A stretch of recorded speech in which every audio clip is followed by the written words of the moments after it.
Okay mga kababayan, Chris Ulo po at welcome po rito sa ating YouTube channel. Okay, pag-usapan ho natin itong si VP Inday Sara Duterte, also known as Pusit. At itong isa sa mga anak ho ni Pangulong Bongbong Marcos, Efelisa Marcos, na kung saan, congressman ho, walang iba kundi ho si Sandro Marcos. Na kung saan mga kababayan nalalagay ho sa isang usaping kontrobersyal na kung saan napapabalita, nai-issue na isa raw siya sa mga nagsimula para mapalalaganap ho itong mga pagpirma ho ng 215 na mga mambabatas. Kumbaga nai-issue, nagiging usap-usapan na siya ang nagbitbit ng papel at nag-ikot doon ho sa mga opisina ho ng mga mambabatas. Kasi ho, makikita natin sa listahan, number 1 ho siyang naka-pirma doon. Oh, edi wow. Ngayon mga kababayan, may pahayag ho, matindi. Itong si Sandro Marcos about ho dito sa mga taong nagulat kung bakit siya ang nakalista doon number 1 pa. Oh, wag na raw kayong magulat, mga engot. Ayun natin. Well, katulad po sa sinabi ng ating Pangulo ay nung nagpirmahan na sa impeachment complaint ay tinanong ko siya kung ano bang advice niya. And tama naman yung sinabi niya. He said, do your duty as a congressman and uphold your oath to the Constitution that you swore to protect. And it's my constitutional duty to go through the impeachment process as an elected representative. Now, as to why I was the first one to sign, alangan naman kung sasabihin ng tao na gusto nilang huhukayin yung lolo mo at itapon yung katawan sa West Philippine Sea. Sasabihin niya gusto niyang patayin ang Pangulo at ang First Lady na ang aking magulang. O yun ha, siguro magtataka, siguro magtataka bakit siya pumirma dahil sa ganun. Kasi mga kababayan, ito hong mga nag-file ho ng impeachment laban kay VP Inday Sara Duterte. Iba't ibang issue ho ito, iba't ibang case. Graft and corruption, marami pa. Pati yung pati yata yung apo ni Pinoy. Aquino, nagsampa rin ho ng impeachment case laban kay VP Inday Sara Duterte. Dahil ho doon sa damay ng kanilang minamahal sa buhay na si Pinoy. Kasi di ba nabanggit niya yon? Parang inakusa niya kala Pangulong Bongbong sa pamilya nila ang pagkamatay kay Ninoy pala. Yung nabaril sa Manila International Airport. Marami ho, marami pati ho yung pagbanta na papapatayin niya si Speaker Martin Romualdez, Efelisa Marcos, Pangulong Bongbong Marcos, na lahat kamag-anak niya. Yung dalawa doon magulang niya pa. Natural naman, pumirma talaga siya doon. Isipin mo magulang mo, pagbabantaan na papapatay, hindi ka pipirma. Yung iba nga pumirma, siya pa hindi anak. Loko-loko pala kayo. Tuloy natin. At gusto niyang patayin ng speaker. Ba't naman nagugulat ang tao na pipirma ako dyan? These are statements that can't be taken lightly, especially from someone with such a high position. So, nagtataka na nga ako kung bakit nagulat yung tao. Alangan naman kung sasabihin mo, huhukayin mo lolo ko. Of course, I'll be the first one to sign. That should come as no surprise. So that's why I was the first one to sign. As to the allegations that I was the one who spearheaded the movement for the fourth complaint, katulad sa sinabi ng Pangulo, I think people give me too much credit. I was given the opportunity to sign, and I did sign, but I did not spearhead any movement, or I did not try to convince anyone to sign. I think they did. Grabe magsalita si Sandro Marcos, no? Paano na lang kaya pagka nagkaroon ng engkwentro, no? Tapos nagbigay ng single lang, nagbigay ng opinion si Sandro Marcos, si VP Inday Sara Duterte. Halimbawa, nagdebate, no? Paano kaya?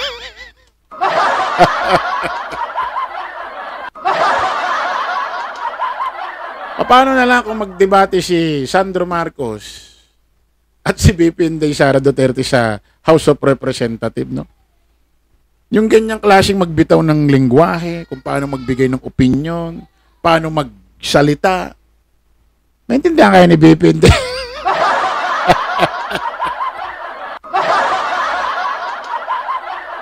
Kanina lang sa press conference niya, Tagalog lang ang sinasabi, parang robot pa eh.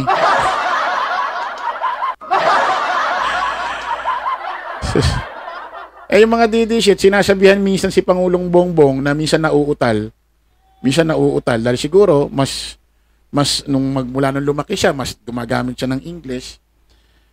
Pinagtatawa na lang si Pangulong Bongbong Marcos. Si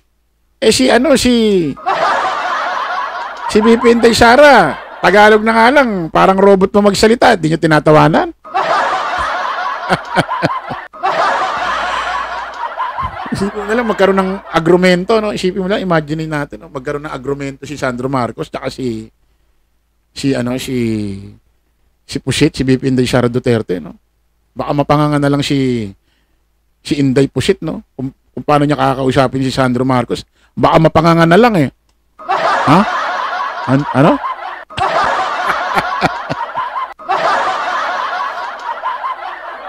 They did that on their own volition. I did ask what their opinions were and if they were going to sign or not. But that's about as far as that's about as far to the extent as to my involvement in collecting the signatures. Overwhelming yung numbers po, sir. More than the required numbers. Yes. Well, the required was 1/3. Umabot ng 215.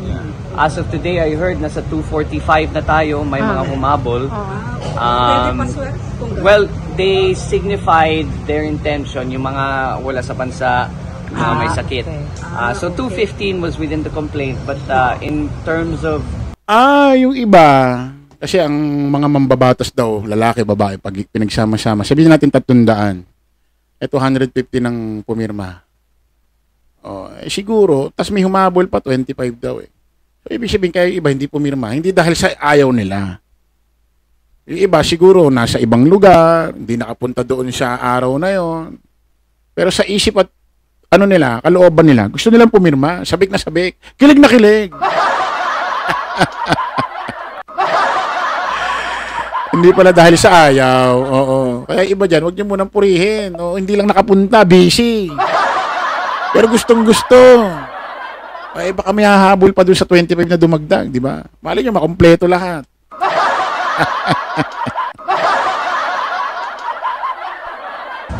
Just to set the record straight, in terms of putting it on record, I believe there was an additional 30 that wanted to signify their intent. So nagpadala ng isik, but even if it won't be counted in the complaint, I believe for archiving purposes, nasa 2. So I believe 80% of the lower house. Sir, sa press conference ni Sara kanina, sabi niya wala daw siyang sinasabing assassination threat against your ano masasabi ko?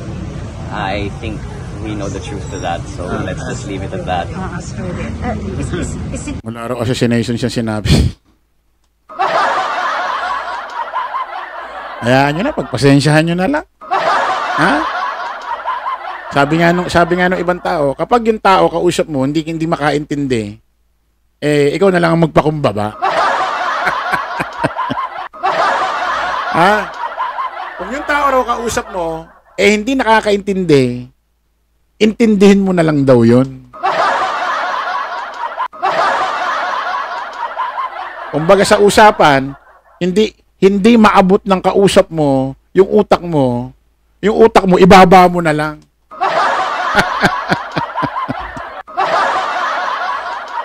Ay, nako. Is it true na may involved naman, kaya marami pong pumirma? Yeah. Ano po?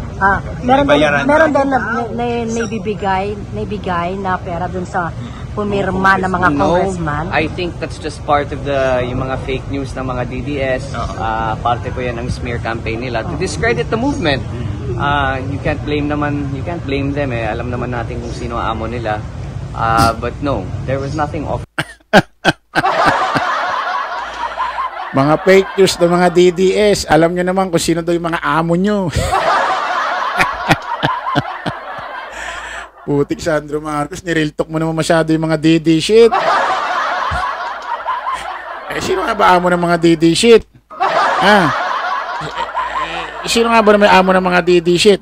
Sino pa? Di yung pipili.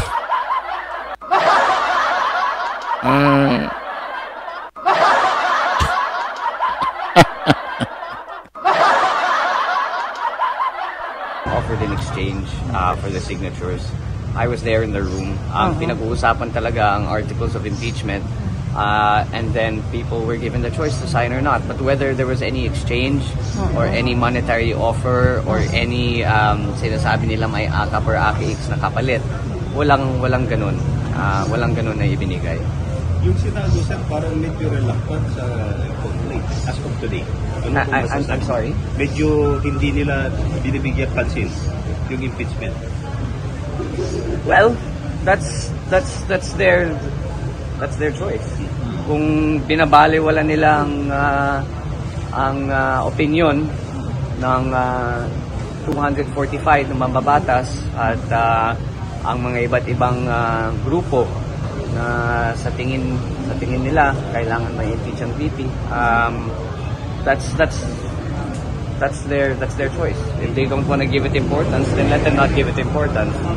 But given the numbers, to us, it's important. How about in the Senate, sir? June na nila itatackle? Well, there is. I believe you heard the statement of the SP. That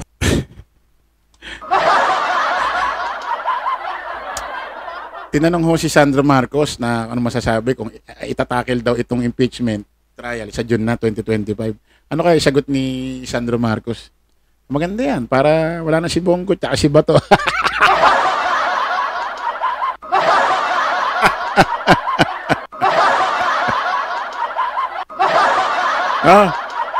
June na ba? 2025?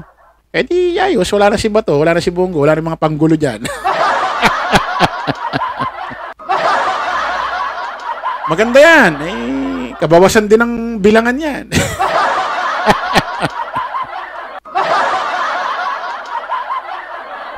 that said the impeachment court cannot proceed until there is session. There are other lawyers who say that because the impeachment court is independent of the legislative body, it can proceed as soon as possible. There are differing opinions to that. Pero I don't want to comment on. Okay no mga kababayan, ho yung pahayag, statement ho ni Sandro Marcos, ni Congressman Sandro Marcos. Siyempre, anak ko yan ni Pangulong Bongbong at First Lady Lisa Marcos. About ho, kung saan wag na kayong magtaka mga tanga, mga didishit, kung bakit siya pumirma or number 1 siya. Wag na kayong magtanga, wag na kayong magtaka. O ang hilig nyo kasi, ano ba yan, nagtataka ba kayo? Nagtataka-tangan.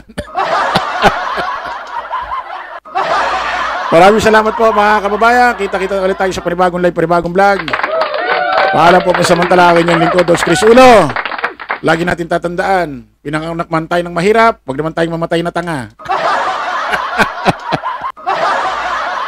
Maraming salamat. Bye-bye po.